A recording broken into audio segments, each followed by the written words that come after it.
Hi, everyone. It's me again, Dr. Brady, with some practical leadership skills and wisdom.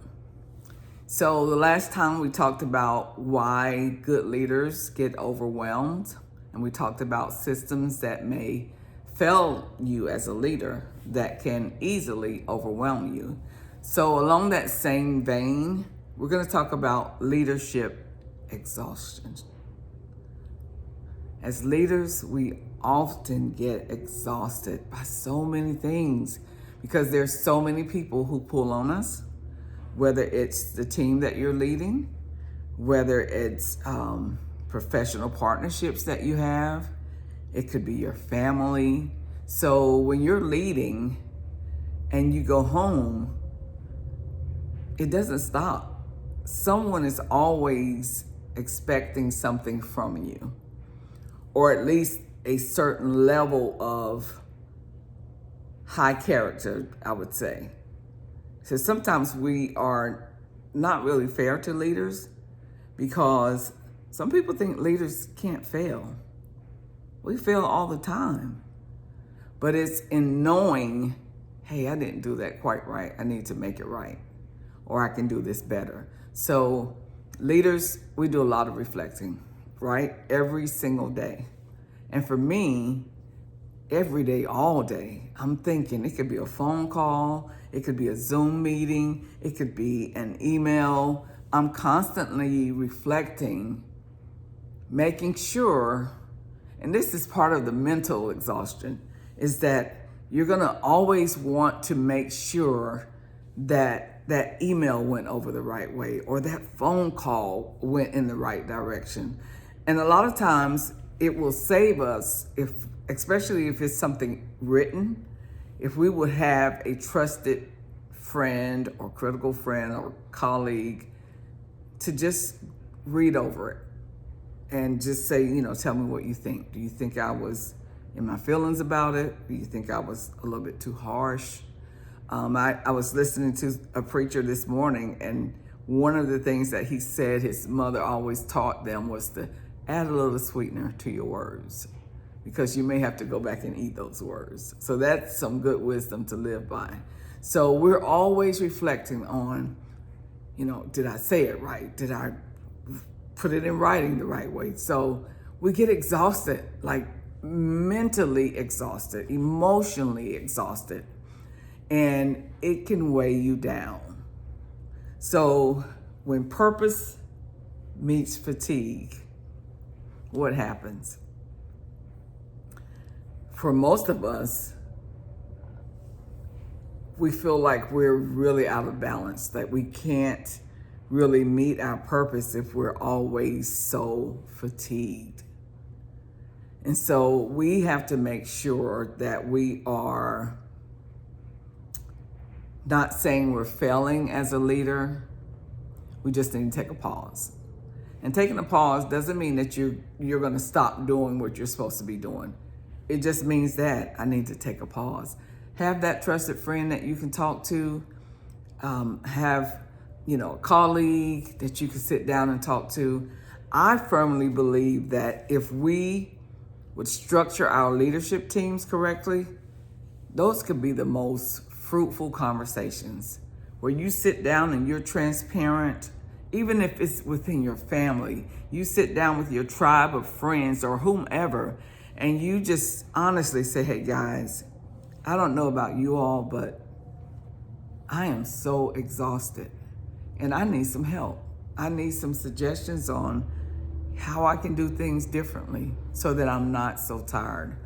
There's a book that I read a couple of years ago, and it was called Black Fatigue.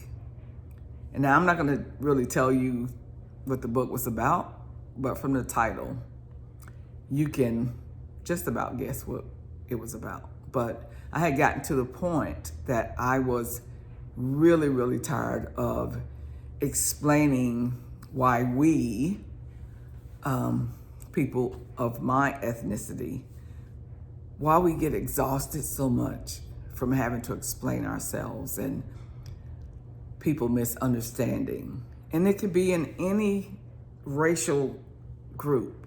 People get fatigued. And there's so many things in our political climate right now that is really exhausting people. So make sure that you don't think that you're failing because you're exhausted.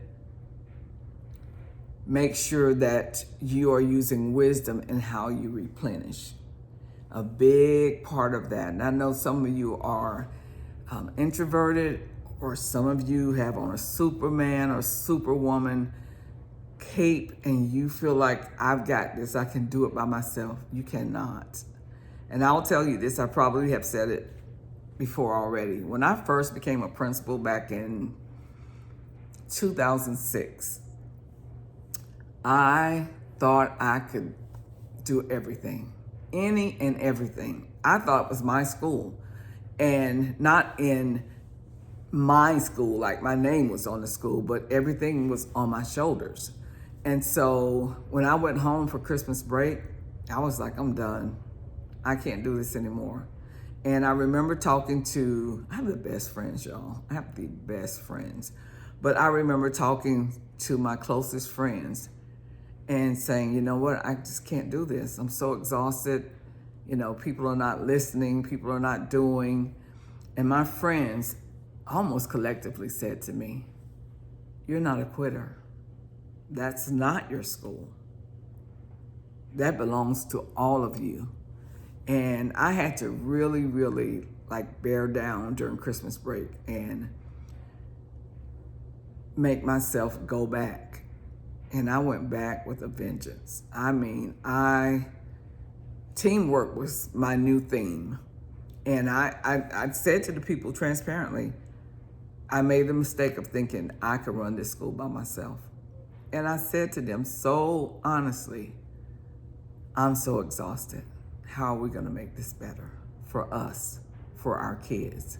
And when I tell y'all, we took off. We took off. Our test scores we blew them out the water. And I used that same vein of thinking in every school that I worked in. And in every school, test scores would just be blown out of the water, because the expectation was that if you feel really exhausted, you have to bring the problem to the table, right? For everybody to sit down and talk transparently about it. Now you're gonna have some people, they're just not gonna wanna hear about it. They're not part of the teamwork per se. But for the most part, if people are in it to win it, so to speak, they're gonna want to be problem solvers as well. So make sure that you sit down and you have those conversations, and that you improve through wisdom and through growth. That's key. Make sure that you're not making decisions just off the top of your head, but make sure that you sit down and you reflect, and why am I so tired? And what is it that I can do so that I'm not so tired? Because you can't lead when you're tired. You just cannot, because it will spill over to everyone who follows you. And that's not fair to them. Everyone under your leadership should get the best version of you.